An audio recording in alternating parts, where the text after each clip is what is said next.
laisvės ir demokratijos.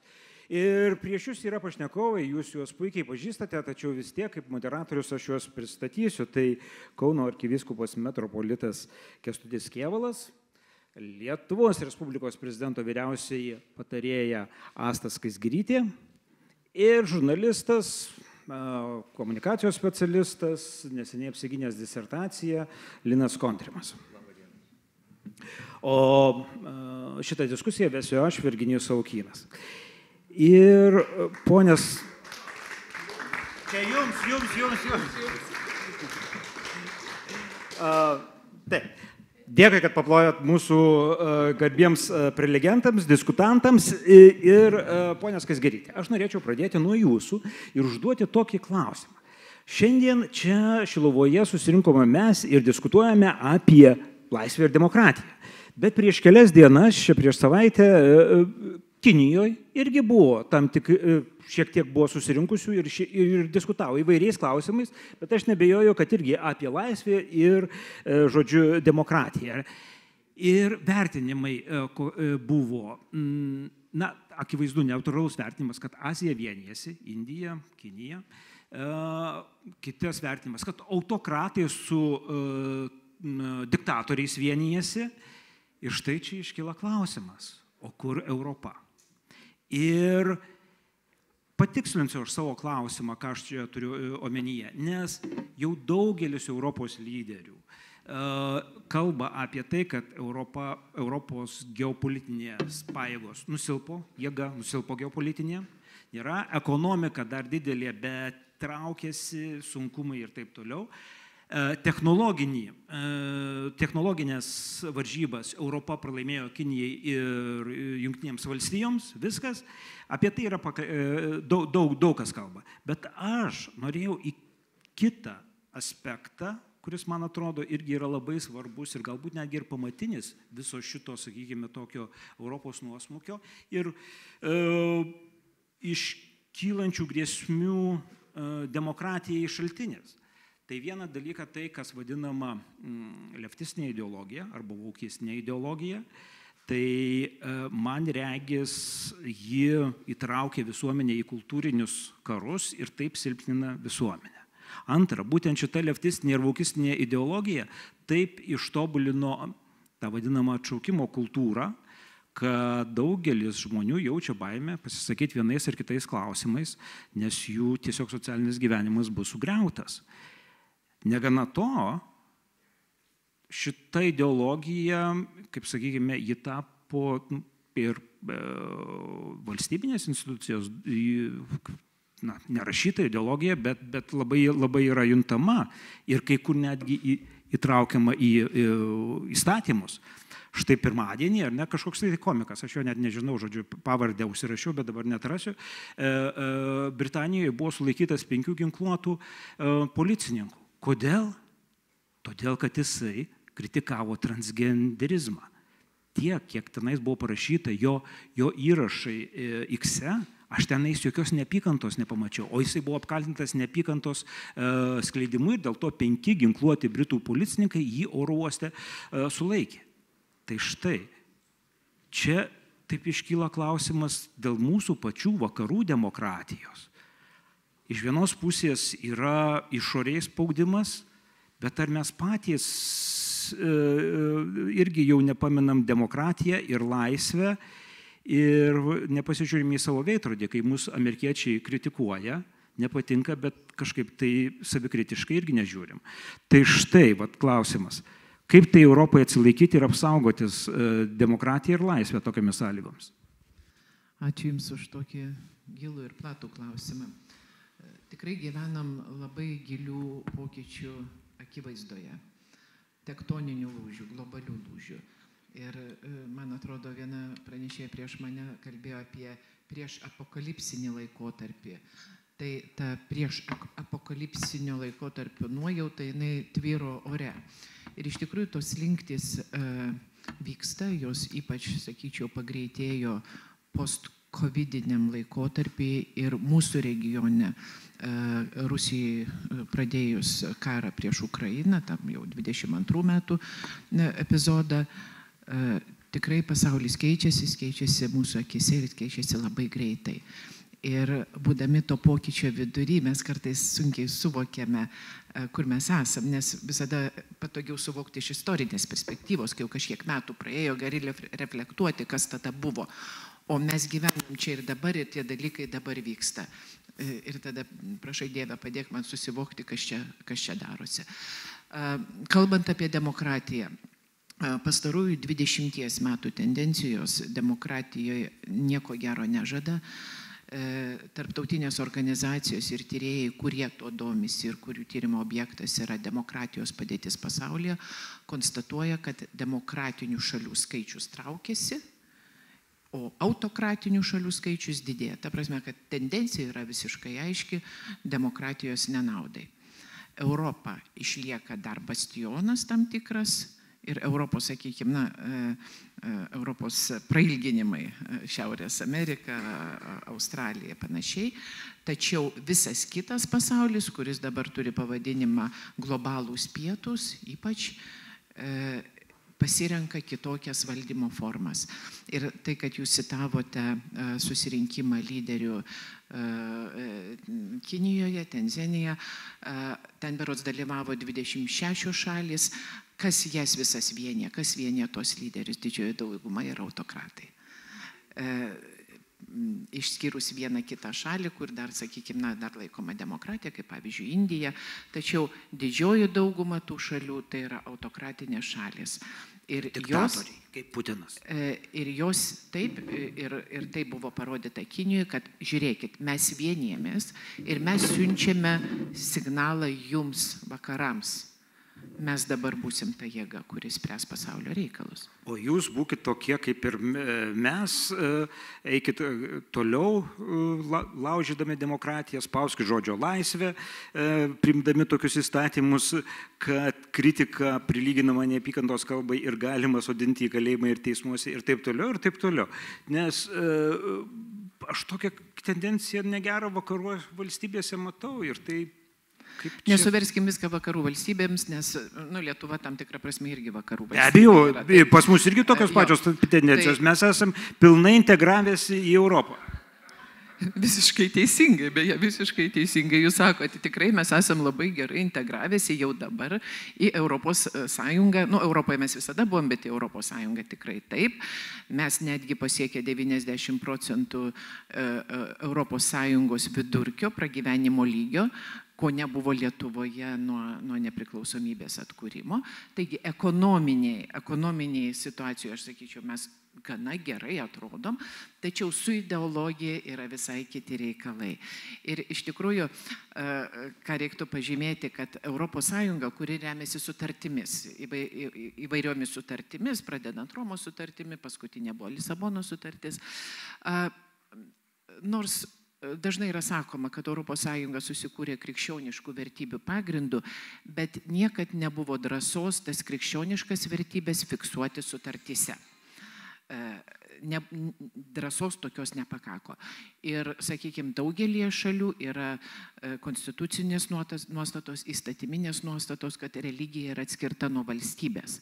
Mano asmeniniu įsitikinimu tai klaida, bet taip yra. Ir šito atskirimo pasiekmė yra tai, kad nors krikščioniškos nuostatos lyg visuomenėje egzistuoja, tačiau valstybė jų neremia taip, kaip galėtų paremti. Ir iš ten kyla pagunda pasiduoti visom kitom ideologijom tada. Vaukistinė ideologija taip yra viena iš tų ideologijų, kuri gali būti kažkam galbūt patraukli, bet...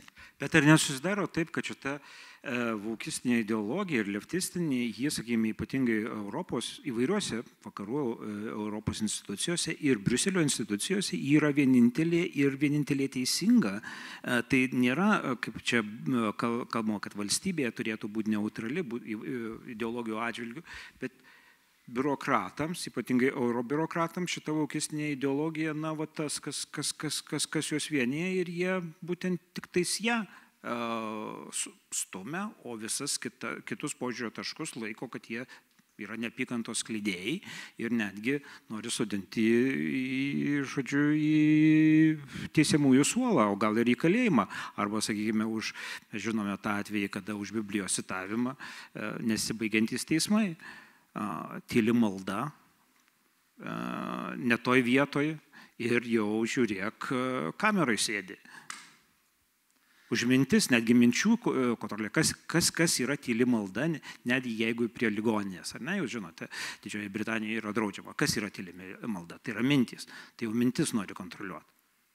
Jūs palėtėte čia labai tokį, sakyčiau, galbūt ir globalų reiškinį, kuris dar turėtų turbūt būti tyriamas. Turime autokratinę šalis, kur labai aiškiai už tai, ką jūs citavote, būtų žmonės sodinami į kalėjimą arba kažkaip kitaip, jų laisvės būtų suvaržomos, galbūt baudos būtų skiriamos ar panašiai. Europos Sąjungoje to nėra, tačiau požymių, kad to link einama jau yra ir tas mane neramina, dėl to, kad aš europietis, man tai užtat aš keliu šitos klausimus. Aš save laikau europiečiu. Ir ką siūlo daryti? Pirmiausia, bent jau Didžioji Britanija, jeigu aš būčiau Britas, tai siūlyčiau panaikinti tuos įstatymus, kur dėl neapykantos kalbos skatinimo, kurie iš tiesų tai yra ne nukreipti prieš neapykantos kalbą, bet prieš tiesiog kitą nuomonę. Jeigu nepritari transgenderizmui, tai reiškia, kad tu skatini neapykantą. Tikrai aš su tuo nesutiksiu. Jeigu grįžtume į Lietuvą, man atrodo, kad su lietuviškais įstatymais turbūt padėtis yra netokia bloga, tačiau yra tam tikri dalykai, kurie vyksta visuomeniai, kurie nepatenka į įstatyminės bazės rėmus ir tie dalykai priklauso nuo visuomenės vystymo. Ir tada mes atsiremiam į tokius dalykus kaip moralė, etika, bažnyčia ir religinis mokymas ir tie kompasai, kuriuos visuomenė turi arba dėja praranda, galbūt ir akyse praranda. Tai siūlyčiau mūsų diskusiją, jeigu galima kreipti būtent į tai, ar visuomenė, pavyzdžiui, Lietuvos visuomenė turi tuos kompasus, į kuriuos atsiremtų tam, kad sukurtų atsvarą vaukistinė ideologija. Super, nes kaip tik tais apie tai aš ir norėjau paklausti arkivyskupo, būtent apie tą moralinį kompasą.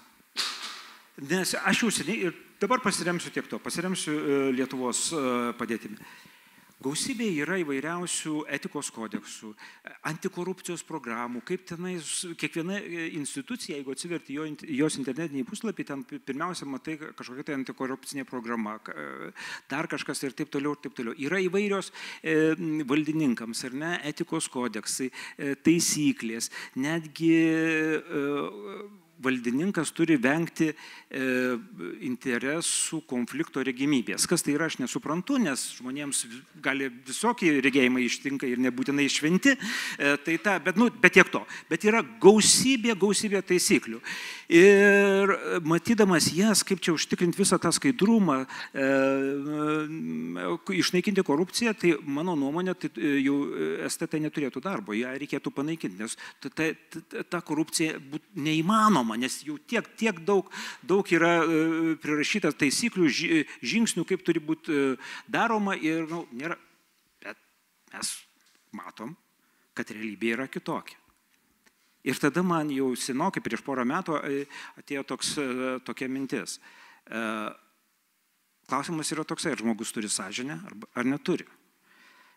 Ir jeigu jisai neturi, tai tos taisyklės galbūt šiek tiek sunkiau vogti, bet vis tiek pavogs. Jeigu turi sąžinę ir mano, kad vogti yra nuodėmė, tai ar yra tos taisyklės, ar nėra tos taisyklės, tas žmogus nevogs. Šiandien kalbėti apie sąžinę viešai, tai kas gali, tik tais marginalai yra atsilupėliai kažkokie, tai ar ne? Nes progresas, kaip sakykime, kas kalba apie progresą, apie sąžinę nekalba.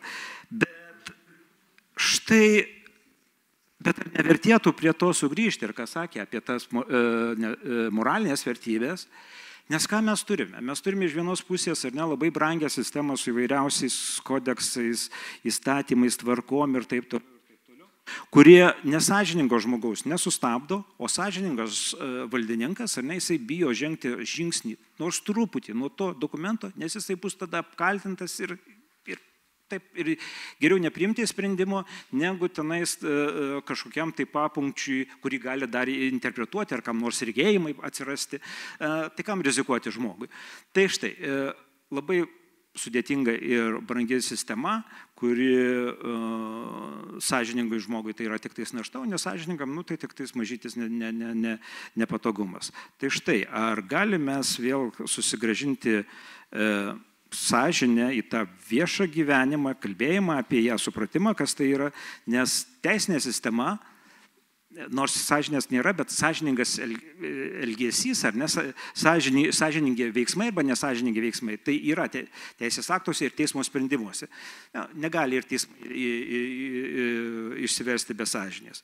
Tai toksai mano ilgas įvadas, bet prašau. Aš manau, šitas klausimas atsiremia dar į vardinti, kad nėra pasitikėjimo pačiu žmogumi iš valstybės pusės.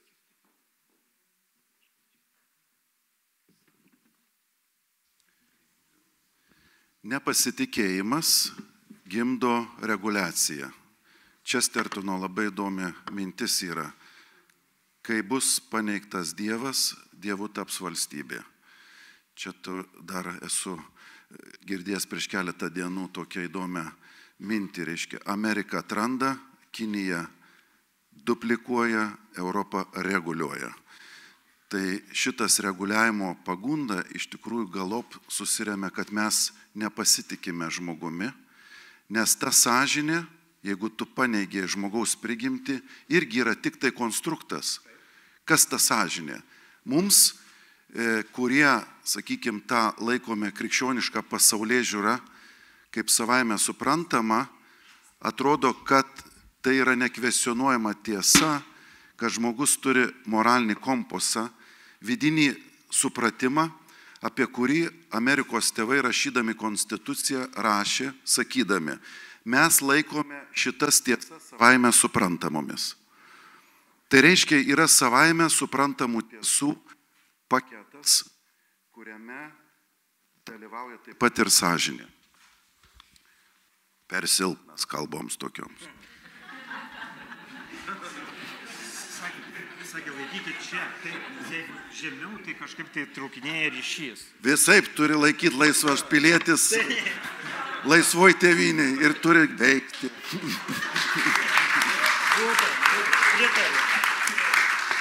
Čia yra reguliacija, laikyti mikrofoną, matai, jau reikia irgi.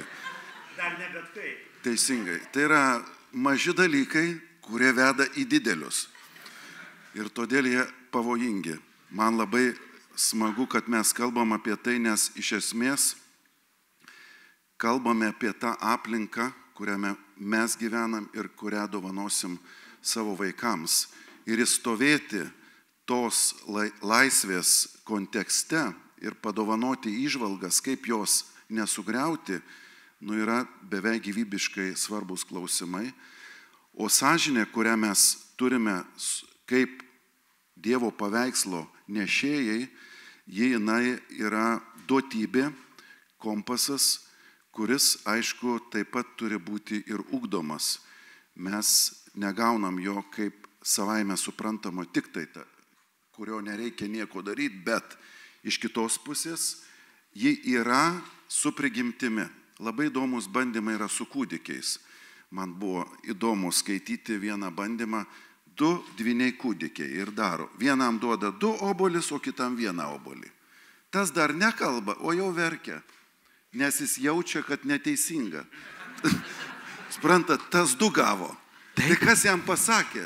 Tai džiaugis, kad iš vis gavai, ne, galėtume sakyti. O jau tas jau pergyvena, reiškia, turi obuolį ir verkia. Bet įsivaizduojat, jo prigimti šaukia. Tai tikrai jis turi tą, ką mes vadinam tuo moraliniu kompasu, teisingumo pajautą, kaip ten įvardysim, jau čia kitas dalykas, bet jis turi dalyką, kuris jam duoda galimybę vertinti pasaulį labai ankstyvam amžiui. Tai jis turi paketą, tą sąžinę. Ir čia, kai valstybė tuo nepasitikė, mes turime reikalą, kad greičiausia pati valstybė jau nori būti tuo sąžinės balsu, dar daugiau, stoti į Dievo vietą ir viską reguliuoti, nes pasak jos daugiau nieks nebereguliuoja. Mes netikim, kad kas nors dar reguliuoja. Nes, o kas čia jūs reguliuoja? Apie kokius iš čia debesis ir dievų šnekate? Nėra nieko. Tai lieka man vieninteliam atsakomybė viską reguliuoti. Tai kuo daugiau aš reguliavimo įstatų išleisiu, tuo jūs, ponai, tobuliau elgsitės. Nes jūs nežinote visų detalių, ką mes žinom. Aš ironizuoju, aišku, bet iš esmės tai yra sekuliaristinės ideologijos grimasos atšvaistai ir labai gaila, kad pluralistiniai visuomeniai valstybė stoja į sekularizmo religiją, kai turi būti religijų laisvė. Ne? Tai šiaip, jeigu kalbam apie neutralumą, ką valstybė turėtų išlaikyti, jinai tampa, religijos atstovė, sekularizmo, dogmatiška ir tada kovoja su kitom, kabutėse, religijom, kurios netitinka jų pasaulėžiūros. O iš esmės turėtų ginti visus ir jų teisę pasisakyti. Iš esmės turėtų būti džiaugsmas, kad yra balsai, kurie kalba, turi nuomonę, nes pluralistinė visuomenė gauna įžvalgą iš to balsų ir įžvalgų sumos. Tai jeigu mes tildom balsus, mes aiškiai turime jau labai rimtos nesveikatos požymius. Ir manau, kad čia šita konferencija apie tai yra, kad neprarasti tai, kad mes iš vis galim kalbėti tą, ką manom. O ženklai, kurie rodo, kad jau yra tildomi balsai, staiga jie turi būti, aš manau, įvardinti ir valstybei turi būti, parodyta gal tam tikra prasme jos rolė, neutralumas, kurią jie apsiėmė dėl to demokratinio projekto. Dėkui, jau brėžiasi diskusijoje mintis. Jeigu mes atmetam sąžinę, jeigu mes atmetam moralinius dalykus, jeigu mes atmetame dorybės, apie kurias irgi buvo praeitų metų konferencijoje kalbama, tai reikia labai daug reguliacinių dalykų ir ta valstybė tampa labai brangi. Jeigu mes nepasitikim, mes turim kuo daugiau įvairiausių biurokratinių nurodymų daryti ir tampame visiškai nepaslankus kaip tas dinozauras ir turime problemų, kada jau Kinija mus technologiškai tikrai aplenkė Europą mokslo lopšį. Ir štai, aš dabar kreipiuosi į Ilją. Nepaslaptis, per pietus aš paklausiau, apie ką mes čia pakalbėsim, apie ką nori, sako, klausk, ko nori. Gali net ir provokacinį klausimą. Sakau, gerai. Tai štai, mano dabar klausimas. Linai, kaip manai, ar Kristupas Kolumbas būtų atradęs Ameriką, jeigu būtų tokia pati biurokratinė sistema kaip dabar? Pagal susisiekimo ministerijos visus, kaip vykdyti projektus. Ar jisai būtų padaręs, ar ne? Atradęs ar ne? Reikalas tas, kad ir jam tada nebuvo paprasta atrasti, nes jie irgi siuntinėjo nuo Tamošiaus pas Keipošių, kol pagaliau jis rado vieną karalienę, kuri išpildė jo tą lūkestį. Bet tai tik ženklas, kad iš principo tas biurokratinis nieko nedarimo tinklas, kuris įsigali bet kokioj valstybėje, bet kurioj sistemui, jis neturi atijos, taip sakant, nei empatijos, nei demokratijos ar kitokios autokratijos būtinai fono. Jis tiesiog tai yra terpė, kuri yra, matyt, vėžinės prigimties. Ir grįžtant prie mūsų konferencijos klausimo ir apie mus šnekant, tai kaip mes galime išsaugoti tą laisvę ir demokratiją, jeigu jos iš principo mes dar nespėjome sukurti. Mes turėjome labai trumpą laiką, kada bandėme susivokti, kas yra laisvė. Demokratijos, man toks įspūdis, kad mes net nesupratome, pradėjome ją užkasinėti. Ir labai nedidelis procentas visuomenės įsisąmonino, kas yra šitos dvi savokos. Labai nedidelis. Žvelgiant į tai, kad vienas iš demokratijos atributų, kaip ten bebuvę, bet laisvi rinkimai, pas mus šiandien yra tik pusės visuomenės pripažinta pareiga arba įsisąmoninta pareiga, mes turime didžiulį rūpestį, jog per trumpiau negu kad 15 metų, nes beveik 15 metų po nepriklausomos Lietuvos atkūrimo, mūsų įsitraukimas ir atsakomybės prisijėmimas už valstybę pradėjo degraduoti. Tai reiškia, kad mes labai greitai, kaip visuomenė, iššokome į tą destrukcinį procesą, kurį vakarų visuomenė išgyvena gerokai ilgiau. Mes, priminsiu, ten nebuvome daugiau nei beveik porą šimtų metų. O kai kurie žmonės, kurie itin myli Lietuvą, tai jie galėtų pasakyti, kad mūsų ten nebuvo nuo pat Liublino unijos.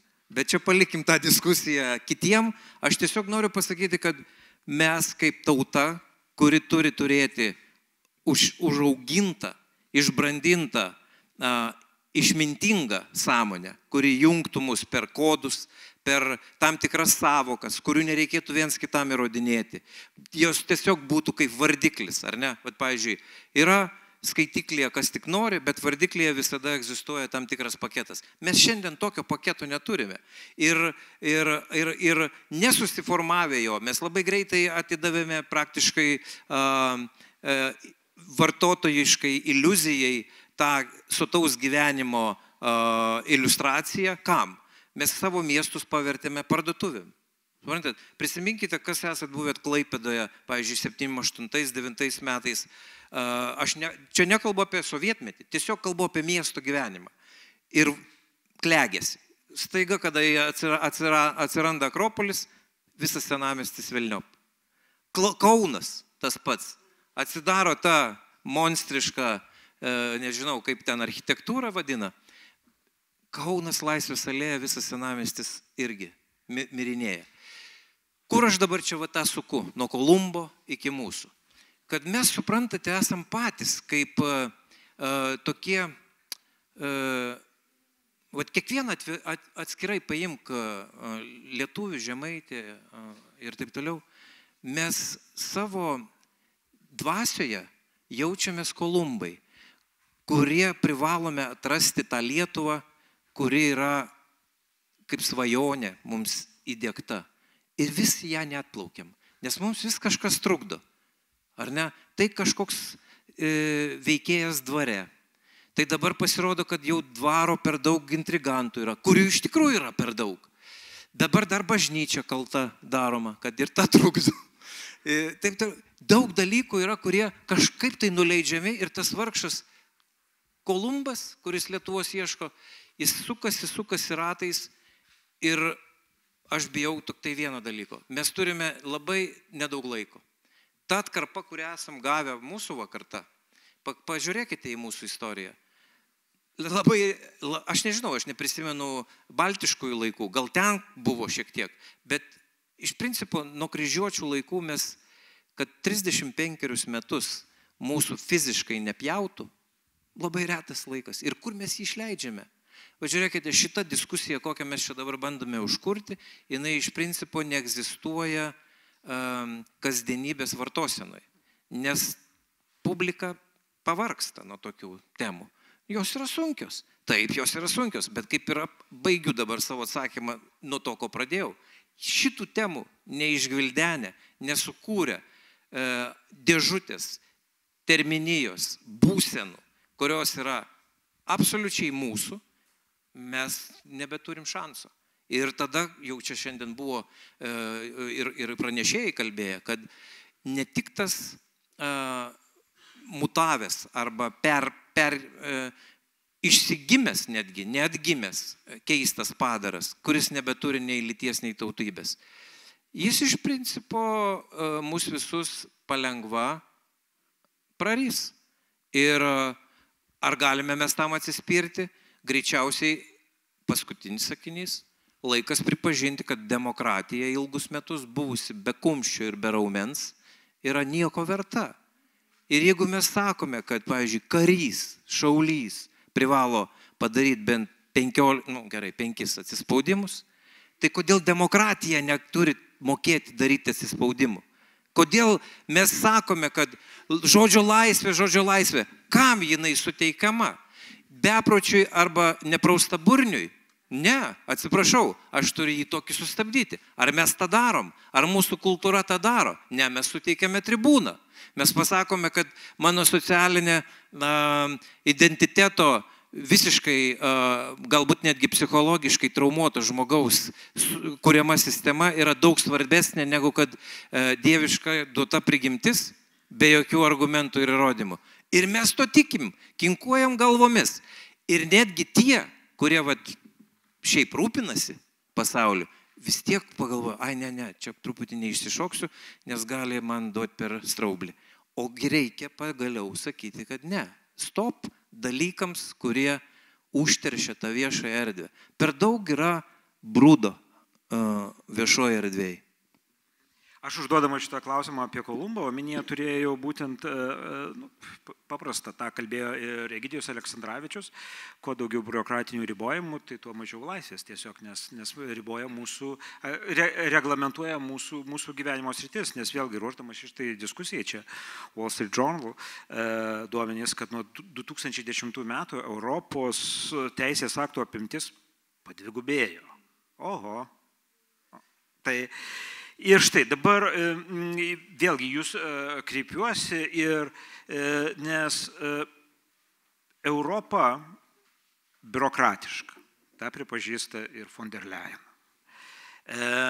Biurokratija kiekvieno mūsų laisvės, čia siejasi su mūsų diskusija, laisvės riboja, bet ne tik tais laisvės, bet kartu ir inovatyvumą, veržlumą. Nes vėlgi su tuo pačiu Kolumbu, tik tais vienas toks dalykas, dabar jau atradimai kosmose, tai kiek leidžia raketų America Space ir kiek Europą. Atsiliekam netgi nuo tos Rusijos, žodžiu, kuri, gerų žodžių aš atsiprašau, bet nelabai turiu, apie ją dabartinę turiu omenyje, kuri žudo ukrainiečius, bet ji irgi sugeba daugiau paleisti raketų į kosmosą negu Europą. Tai atsilikė ir tai apie kokius naujus mes Kolumbus turėsim kosmose, jokius. Ir kitas dalykas, man atrodo, kad jau politikai prarado galią, nebeturi tos galios. Klausykit, 4 metus Europos lyderiai visi kalbėjo apie tai, kad reikia duoti atkirtį Putinui. O kokia situacija? Iš Europos komisijos, kai išeina dokumentai, tai tenais yra karas, žinot su kuo? Su klimato kaita. Kaip buvo, taip ir liko. Tai viena kalba politikai, bet jie negali paveikti politinio gyvenimo. Nes tas visas biurokratinis laivas, jisai juda, nežinau, kažkur tai, savo kryptim. Tai ar čia, ar jūs jaučiat, politikai dabar kalba, kad Europa turi wake up, prabausti. Ar prabus, ar jaučiat, ar gali kas nors keistis, nes nežinau. Virginijau, čia aš jums biškį paprieštarausiu, gerai? Gerai. Pasakyti, sušaudykim visus biurokratus, tada mes tapsime laisvi, kūrybingi ir viskas bus gerai, neišeitis. Galim į mėnulį jūs. Tai yra pigus populizmas. Biurokratai dėl visko kalti, atsisakykim biurokratų kaip klasės ir tada mes viską darysim jau kaip norėsim. Ne. Tai nėra tas kelias, visos valstybės, kiek jų yra buvę, kiek jų ir buvo sukurta, jos buvo valdomos taip pat ir biurokratų. Patinka jums tai ar nepatinka, bet be biurokratų valstybė nefunkcionuoja tiesiog.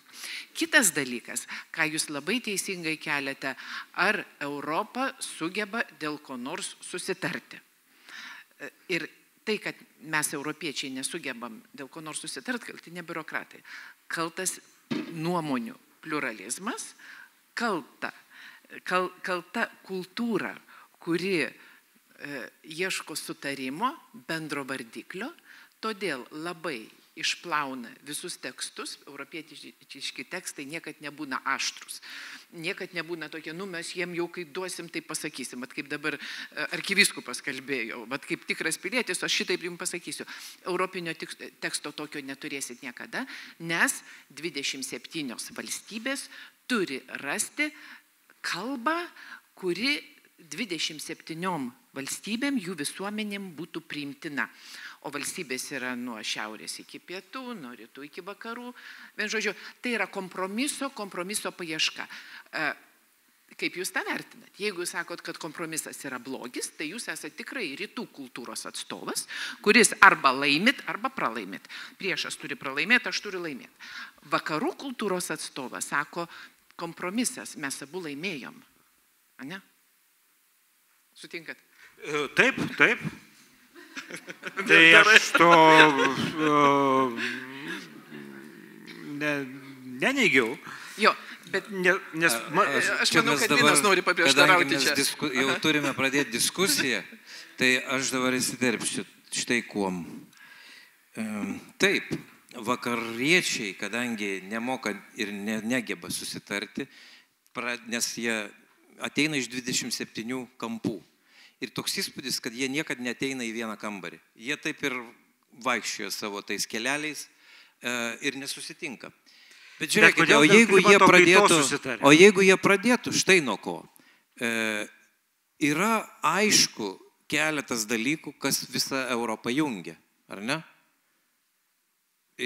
Šiandien mes esam Šiluvoj. Mes turime krikščionybę kaip ne tik sistemą, bet daugeliu žmonių tai yra prasmė ir gyvenimo būdas. Tai, pavyzdžiui, kontempliatyvieji, kokie tikintieji, kurie galbūt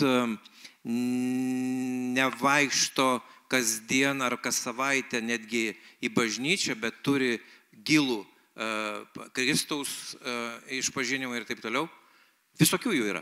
Tai jeigu išeitų iš šitos tiesės, tada kiekvienas pareiškimas greičiausiai skambėtų pakankamai griežtai ir teisingai, ne griežtai, bet teisingai. Ir pasakytų, mes kaip tokių pažiūrų žmonės ir dvitaškis. Tada gal nereikėtų, kiek čia šiandien 19-20 sankcijų paketas Rusijai. Ta prasme, kiek tas absurdas tęsis? Iki 100? Ar iki tokio skaičiaus, kurio mes nemokam suskaičiuoti? Vienas turi būti sankcijų paketas, pirmas ir paskutinis. Tai vat, man atrodo, kad mes tiesiog Europoje dalyvaudami su savo irgi kartais nežinau, kokią žinutę atvežančiais politikais, pavyzdžiui, Europos parlamente, bet ne tik tai, mes turėtumėme irgi siūlyti tą jungties tašką. Užtenka akcentuoti, kad mes ir taip suprantam, kad mes esam visi skirtingi. Ir tai yra gerai.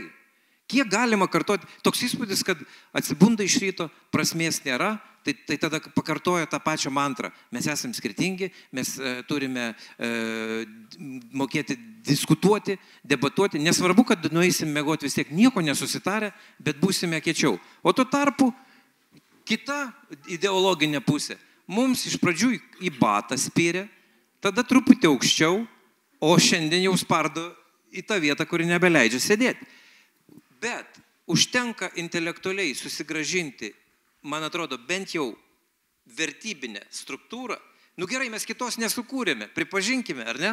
Kad nei postmodernas, nei modernas, nei post, koks ten bebūtų, nesukūrė tokios sistemos, kuri leistų tai mūsų laisviai, prasmingai laisviai, ne tai, kuri čia dabar, suprantate, viduriavimas nėra sveiko maitinimusi pavyzdys. O dabar toks įspūdis, kad mūsų visuomenės viduriavimą priima kaip laisvės išraišką. Taip nėra.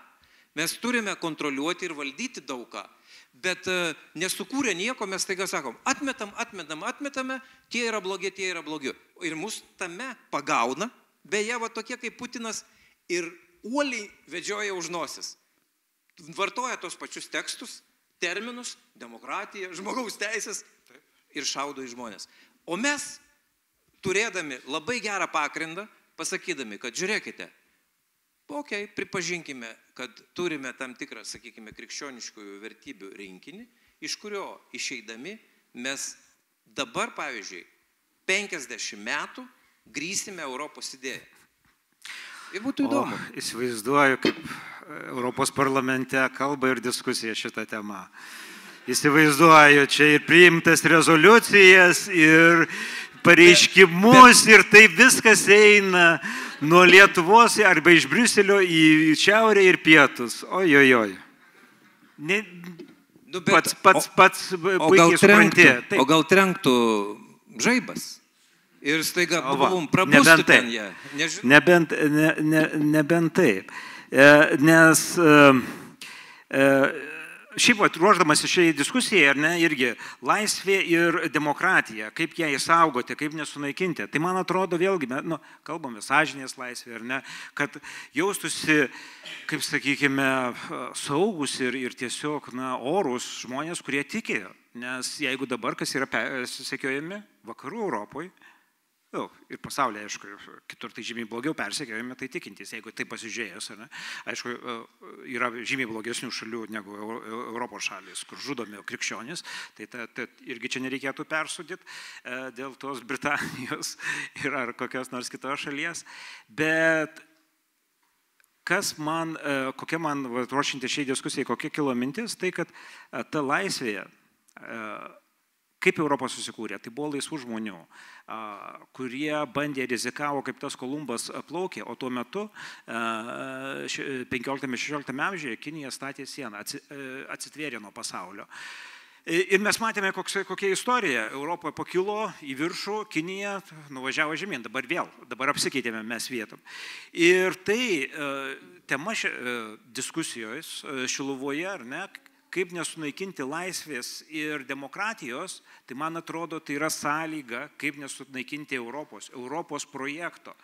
Ir kokios jūsų įžvalgos, nes dar, bet kaip mums nesunaikinti ne tik tais laisvės ir demokratijos, bet kaip mums nesunaikinti Europos. Nes Europos projektas jau tampa, jisai nebežavus. Prieš 20 metų, prieš 25 metus jisai žavėjo.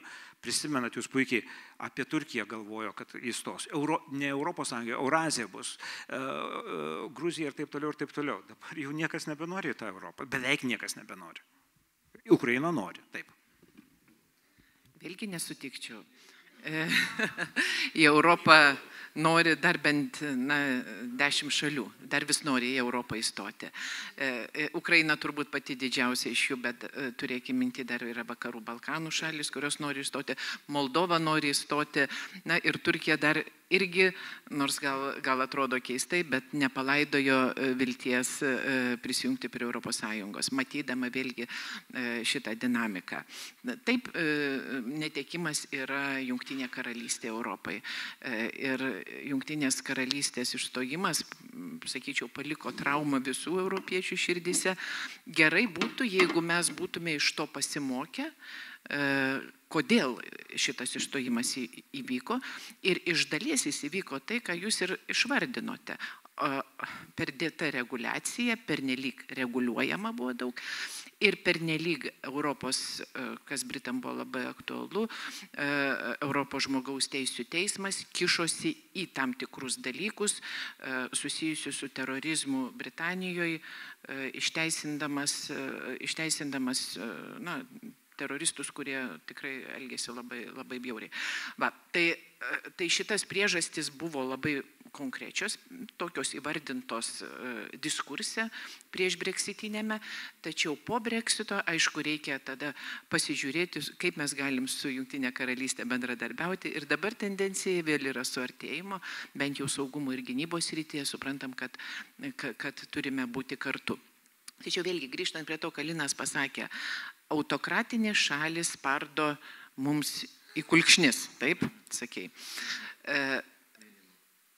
Taip, jeigu kalbėsime apie sprendimų prieimimus, bet kurioje autokratinėje šalyje sprendimas bus priimtas labai greitai, nes jis priklauso, pagrindė nuo vieno žmogaus, kuris yra ten viršuje. Mindaugas tą įvardino kaip dėdulius, ten raudonas dėdulis, sakė, geltonas dėdulis. Tai jisai ir sprendžia. Ir tada nuleidžiama į apačią vykdymui tas sprendimas. Tai yra paprasta. Kur yra pavojus? Pavojus yra, kad žiūrėdami į šitą primityvę, paprastą veikimo schemą, kai kam ir vakaruose jinai ima patikti. Jinai ima patikti, nes tai yra paprasta ir aišku. Ane? O mes demokratijoje, mes diskutuojam, negalim susitarti, ką susitarėm, būna išplauta ir susilpninta. Ane? Taip, tai yra demokratijos savybė, tokia kompromiso paieška. Patinka ar nepatinka, ieškomės kompromisą. Jeigu pasižiūrėsime į Europos istoriją, ar ne,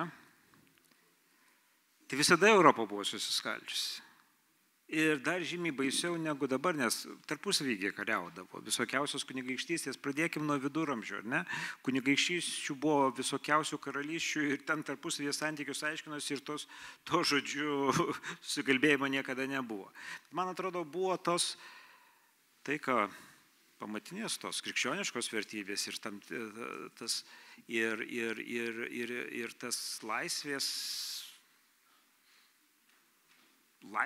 laisvė, kuri, tam tikras energijos užtaisas, kuris Europą padarė tokią, kokia Europa yra. Ir štai, dabar mums, vėlgi aš jums tada noriu tą užduoti klausimą, kaip mums ne tik tais nenužudyti laisvės ir demokratijos, bet kaip mums nenužudyti ir Europos, nes vis tiek, kažkaip tai aš jaučiu tą, man artima, aš save europiečio laikau ir man būtų gaila, jeigu Europa žlugtų. Kaip būtų gaila, jeigu ir Lietuva žlugtų, nes aš save laikau lietuviu, bet ir kartu europiečių, nes Lietuva priklauso Europai. Tai kaip mums nenužudyti ir Europos? Visada, kai nori atnaujinti kokį nors dalyką, reikia grįžti prie šaknų, prie tos originalios idėjos, kuri buvo tas įkvėpimas, iš vis Europą kaip tokia gimtų. Pavyzdžiui, Europos Sąjunga, tai buvo vėlgi krikščionių iniciatyva, žvelgiant galbūt iš dalies ir į pačią bažnyčią, suvienyti tautas tuo pagrindu, kurį mes laikom savaime suprantamu. Tas kultūrinis pagrindas, krikščioniškas pagrindas, kur net jeigu tos tautos tarpusavį pykosi, jos vis dėlto sutarė tam labai giliam lygmenyje, kurią mes vadinam ir krikščioniškų tikėjimų, ir tuo moraliniu teisynu, kuriame nebuvo kvestionuojama kažkokie dalykai. Tas labai gražus posakis man, jeigu kvepia kava ir skamba varpai, greičiausiai esi Europoje. Tai vis tiek dar yra likę kažkas, kas mus jungia.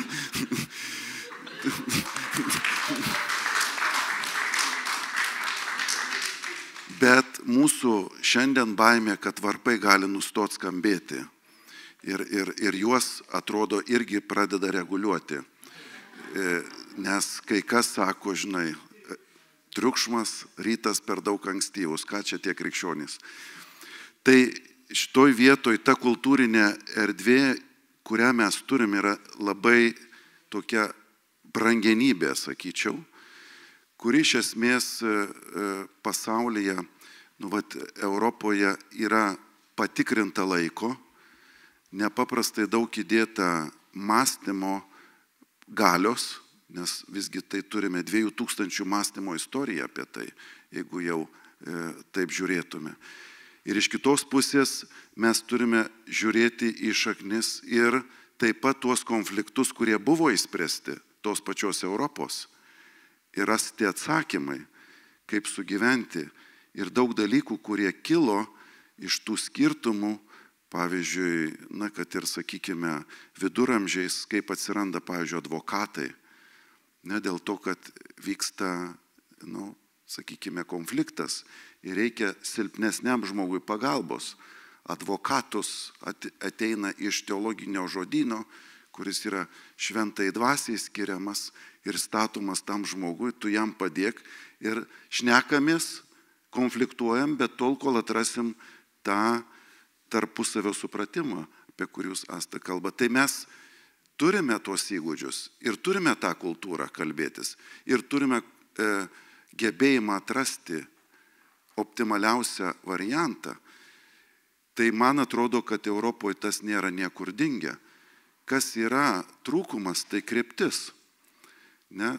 Ir ją mes galime gauti, aš manau, tyrinėdami praeitį šaltinius. Mūsų himnas iš praeities tavo sūnus, tie stiprybė semia, šiandien tinka visai Europai. Labai pritarčiau ir vyskupui dėl Europos pačių pamatų. Europos Sąjunga kūrėsi kaip taikos projektas.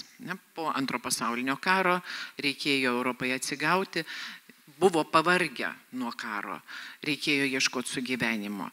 Tai vienykimės ir kurkim kažką bendro. Tada atėjo tokios savokos kaip tautų susitaikymas. Prancūzija su Vokietija, prancūzai su vokiečiais taikėsi, beje, vėlgi iš krikščioniškos ideologijos, ne iš kur kitur. Tas susitaikymas buvo labai nelengvas, nes tuo metu dar tos karo žaizdos buvo labai labai gyvos. Kiek vėliau jau pasikeitus kartom, gal tą lengviau yra daryti, kai nėra asmeninių atsiminimų. Tačiau tai yra projektas, kuris taip pat, kiek jau vėliau, pavirto į laisvių projektą. Ir jeigu pamenate, kai jau Lietuva stojo Europos Sąjungą apie 2000 metus, kas mus taip žavėjo? 4 laisvės. Mes, būsime europiečiai, mes naudosimės tomis 4 laisvėmis. Laisvė judėti, išraiškos laisvė, žodžio laisvė, spaudos laisvė. Tai buvo labai labai svarbu, kad mes turėsime šitas visas laisvės. Ir sakyčiau, kad bent jau tuo metu, prieš 20 metų, mes puikiai šitą išnaudojam. Mes tikrai išnaudojam visas laisvės maksimaliai. Buvom labai, labai geri europiečiai šitą prasme. Kur yra problema? Laisvė taip pat gali išsigimti į kažką kitą.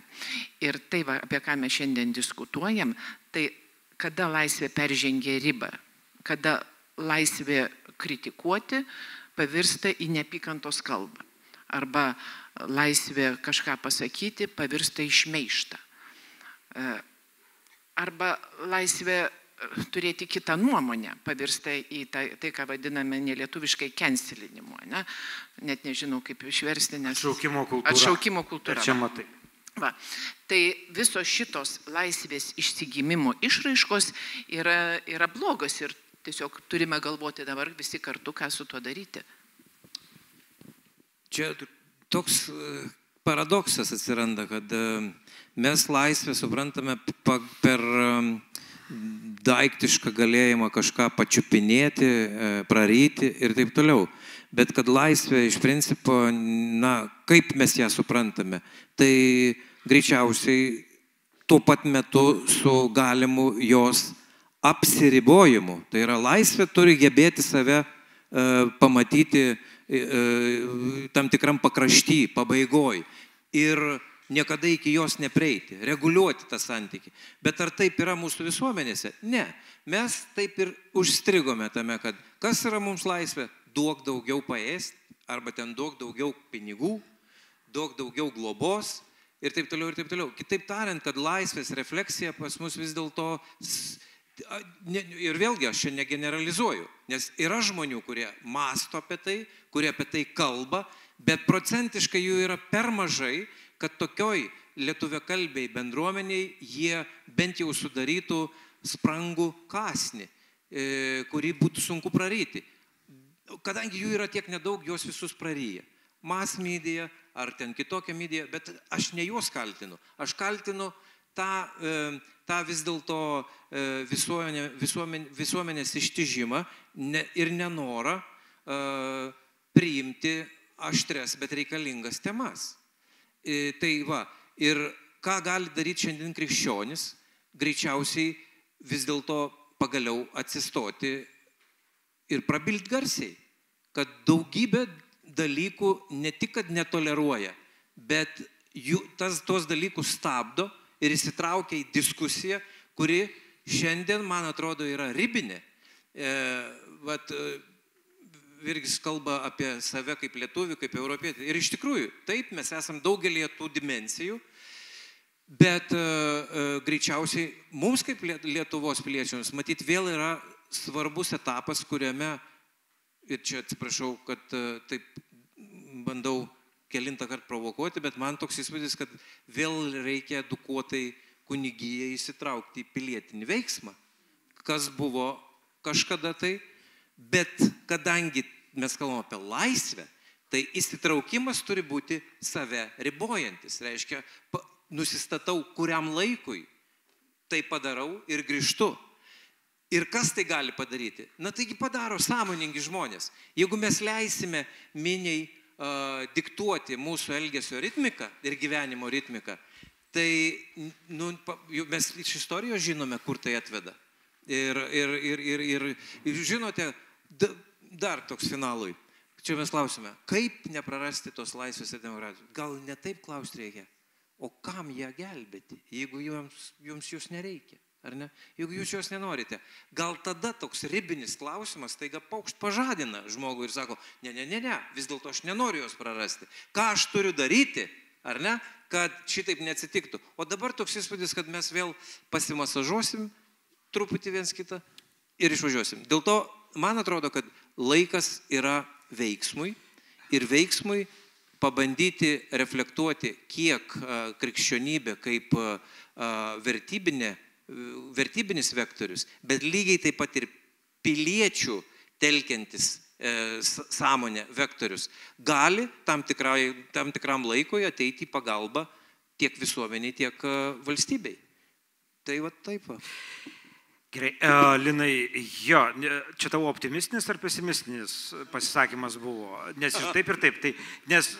Labai optimistinis. Labai optimistinis. Tai labai gerai, nes aš jau išgirdau tas pesimistinės gaidelės, aš čia turėjau būti pesimistas, toks apokaliptikas ir taip toliau, ir jūs ginčijotės su manim ir nuginčijot, nes ir pats iš pradžių, ar ne, irgi viziją matė, ir jūs matėt tą viltį. Ir kaip, krikščionys turi turėti viltį. Tai va, tai gerai, kad jūs mane nuginčijot ir pats pasakei, kad paskutinis tavo pasisakymas yra optimistinis, nes aš norėjau užbaigti kažkuo tai viltingu ir optimistiniu, nes dabar mes baigėme diskusijos transliaciją, tai ačiū jums visiems už mintis, o mes pratęsime čia pasikalbėjimą.